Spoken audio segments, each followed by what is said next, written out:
नमस्कार, जय हिंद विद्यार्थियों। स्वागत है आप सभी का आपके अपने YouTube प्लेटफॉर्म यूआर स्टडी में। आज के इस वीडियो में लेके आया हूं अर्धवार्षिक परीक्षा सत्र 2023-24 के लिए इम्पोर्टेंट कक्षा 8वीं का हिंदी विषय का पेपर, जिस पेपर की आप सभी विद्यार्थी लंबे समय से मांग करते आ रहे थे और बिल्कुल आप सभी की मांग को ध्यान में रखते हुए आज के इस वीडियो में लेके आया हूं कक्षा 8वीं का हिंदी विषय का पेपर, जो कि आपके आने वाले अर्धवार्षिक परीक्षा की दृष्टि से अति महत्वपूर्ण रहने वाला है और आप सभी विद्यार्थियों के लिए वरदान साबित होने वाला है। जिन विद्यार्थियों ने इस वीडियो को अंत तक देख लिया, इस पेपर को पूरा देख लिया, उनको हिंदी में अच्छे अंकों के साथ में उत्तीर्ण होने से कोई भी नहीं रोक सकते हैं। तो आपसे निवेदन रहेगा, वीडियो को अंत तक देखिएगा, वीडियो को लाइक और चैनल को सब्सक्राइब जरूर करना है। जितने भी विद्यार्थी इस वीडियो को देख रहे हैं, सभी के सभी चैनल को सब्सक्राइब करेंगे और हमारे 1000 सदस्य को पूरा करने में आप भी सपोर्ट और सहयोग करेंगे। बिल्कुल ये फ्री है विद्यार्थियों, हम आपके लिए इतनी मेहनत करते हैं, तो बिल्कुल आपका फर्ज बनता है कि आप भी चैनल को सब्सक्राइब करें। सबसे पहले आपके लिए जो समय है वो 2.5 घंटे का मिलेगा और आपका पूर्णांक है वो 50 अंक का रहेगा। सामान्य निर्देश है, सभी प्रश्न हल करने अनिवार्य हैं। विद्यार्थी सर्वप्रथम पेपर के ऊपर अपना नामांकन लिखे, यानी रोल नंबर लिखना है। बढ़ते हैं पहले प्रश्न की ओर। विद्यार्थियों पूरा पेपर आपको देखना है, पूरा देखोगे तभी आपको समझ में आएगा और बाद में आपको बताना है कमेंट करके कि पेपर आपको कैसा लगा। पहला प्रश्न है, लेखक बदलू को कहा करता था? बदलू मामा, बदलू चाचा, बदलू काका, बदलू नाना। तो विद्यार्थियों इसका सही आंसर है, लेखक बदलू को बदलू काका कहा करता था। तो ऑप्शन नंबर ग रहेगा इसका सही आंसर। क्यों कहता था? क्योंकि गांव के सभी बच्चे हैं वो बदलू को बदलू काका कहते थे, इसीलिए लेखक भी इसको बदलू काका ही कहता था। बाकी ये मामा लगते थे रिश्ते में। तो अगला प्रश्न है, बस की यात्रा नामक पाठ के लेखक हैं राहुल साकत्यान, हरिशंकर परसाई, भगवती चरण वर्मा या फिर कामता प्रसाद। तो विद्यार्थियों इसका सही आंसर क्या होगा आप कमेंट करके जरूर बताइएगा, ताकि आपका भी पता चल सके आपको कितने प्रश्न याद हैं। अगला है, कुछ हंसे और फिर कुछ रोए। पंक्ति में हंसना और रोना शब्द किसके प्रतीक हैं?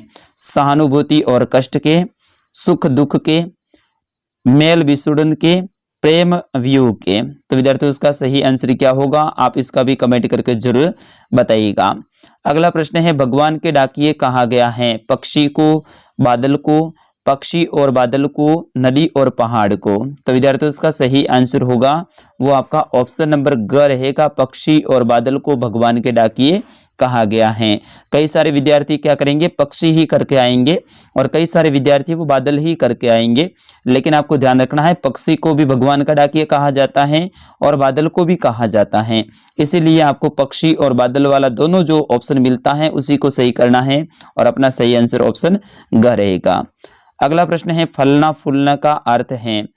फलना फूलना का अर्थ है आगे बढ़ना, खुश होना, उन्नति करना, मौज करना। तो विद्यार्थियों फलना और फूलने का अर्थ है वो उन्नति करना होता है। क्या होता है? उन्नति करना। तो ऑप्शन नंबर ग रहेगा इसका सही आंसर, उन्नति करना।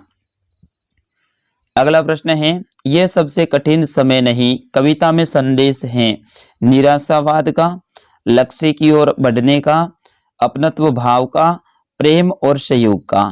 तो विद्यार्थियों ये सबसे कठिन समय नहीं कविता में लक्ष्य की ओर बढ़ने का संदेश है। तो ऑप्शन नंबर ख रहेगा इसका सही आंसर। अगला प्रश्न है, एक गाली अनेक कब हो जाती है? बढ़ाने पे, उल्टा देने पे, बोलने पर, चुप रहने पर। तो मेरे हिसाब से इसका सही आंसर है वो उल्टा देने पे हो जाएगा, यानी कोई गाली दे रहा है उसको अपन सामने से गाली देते हैं तो वो अनेक हो जाती हैं, इसीलिए अपन को चुप रहना चाहिए। तो ऑप्शन ख रहेगा मेरे हिसाब से सही आंसर। आपके हिसाब से कौन सा ऑप्शन सही है वो जरूर आप कमेंट करके बताइएगा। अगला प्रश्न है, श्री कृष्ण ने सुदामा की कैसी दशा देखी? दयनीय, हीन, अच्छी, ठीक ठाक। तो कृष्ण ने सुदामा की कैसी दशा देखी थी विद्यार्थियों? तो इसका सही आंसर होगा दयनीय दशा देखी थी। तो ऑप्शन नंबर क रहेगा इसका सही आंसर, दयनीय दशा। अगला प्रश्न है, प्रश्न संख्या 9, रिक्त स्थानों की पूर्ति कीजिए, यानी खाली जगह को भरना है। पहली रिक्त स्थान है, बस को देखा तो खाली जगह उमड़ पड़ी, श्रद्धा या भक्ति, तो श्रद्धा उमड़ पड़ी, तो यहाँ पे श्रद्धा लिखना है, ठीक है ना। बस को देखा तो श्रद्धा उमड़ पड़ी। अगला है आजकल ईमानदारी से काम करने वाले को खाली जगह समझा जाता है। तो आजकल ईमानदारी से काम करने वाले को मूर्ख समझा जाता है। क्या समझा जाता है? मूर्ख। तो इसमें मूर्ख भरना है। अगला प्रश्न है धोती फटी सी खाली जगह दुपट्टी। तो धोती फटी सी लट्टी दुपट्टी, यहाँ पे मोटी नहीं लट्टी, ठीक है, लट्टी भरना है। और अंतिम रिक्त स्थान है कि साइकिल चलाना एक सामाजिक खाली जगह बन गया। तो साइकिल चलाना एक सामाजिक परंपरा होगा मेरे हिसाब से। इसमें आंदोलन है या परंपरा है, मैं थोड़ा सा कंफ्यूज हूं, आप जरूर कमेंट करके बताइएगा। अगला प्रश्न है निम्नलिखित गद्यांश को पढ़कर नीचे दिए गए प्रश्नों के उत्तर दीजिए। तो आपके गद्यांश आने वाला है। गद्यांश कौन सा है? मैं उसे बदलू मामा न कहकर बदलू काका कहा करता था, जैसा कि गांव के सभी बच्चे कहा करते थे। लेखक बोल रहा है कि मैं बदलू को बदलू मामा न कहकर बदलू काका करता था, क्योंकि गांव के सभी बच्चे भी उसे बदलू काका कहते थे।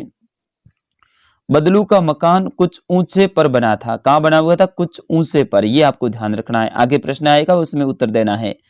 मकान के सामने बड़ा सा सहन था जिस पर एक पुराना नीम का वृक्ष लगा था। उसी के नीचे बैठकर बदलू काम किया करता था। किस वृक्ष के नीचे? नीम के वृक्ष के नीचे बैठकर काम करता था। आगे देखिए, बगल में भट्टी दहकती रहती जिसमें वह लाख पिघलाया करता। सामने एक लकड़ी की चौखट पड़ी रहती जिस पर लाख के मुलायम होने पर वह उसे सलाख के समान पतला करके चूड़ी का आकार देता। तो पहला प्रश्न देखिए। सॉरी विद्यार्थियों, गांव के सभी बच्चे बदलू को क्या कहकर पुकारते थे? तो गांव के सभी बच्चे बदलू को, देखिए ऊपर दे रखा है इसमें, गांव के सभी बच्चे उसे बदलू काका कहकर पुकारते थे। क्या? बदलू काका। तो इस तरह से इन्हीं लाइनों में से आपको उत्तर देना है। बदलू का मकान कहाँ बना हुआ था? कुछ ऊंचे पर बना हुआ था। बदलू किसके नीचे बैठकर अपना काम करता था? नीम के वृक्ष के नीचे, जैसे कि अभी अपन ने गद्यांश में पढ़ा है। बदलू लाख की चूड़ियां कैसे बनाता था? तो यहाँ से इनके सामने एक जो लाइनें हैं इनको आपको लिखना है। अगला प्रश्न है, ये आपके किताब के प्रश्न हैं। निम्नलिखित प्रश्नों के उत्तर दीजिए। जो आपके किताब के महत्वपूर्ण जो वसंत है, कौन सी भाग है, तो उसके जो इंपॉर्टेंट प्रश्न है वो है बदलू का पैतृक धंधा क्या था? उसका धंधा बंद क्यों हो गया? तो बदलू का पैतृक धंधा है वो लाख की चूड़ियां बनाना था। बंद क्यों हो गया? क्योंकि कांच की चूड़ियां उसकी जगह कांच की चूड़ियों ने ले ली और कारखानों में बनने वाली चूड़ियां चमकदार और सस्ती होती थी, इस कारण से उनका धंधा है वो बंद हो गया। अगला है कवि ने दुनिया को भीख मंगा क्यों कहा है?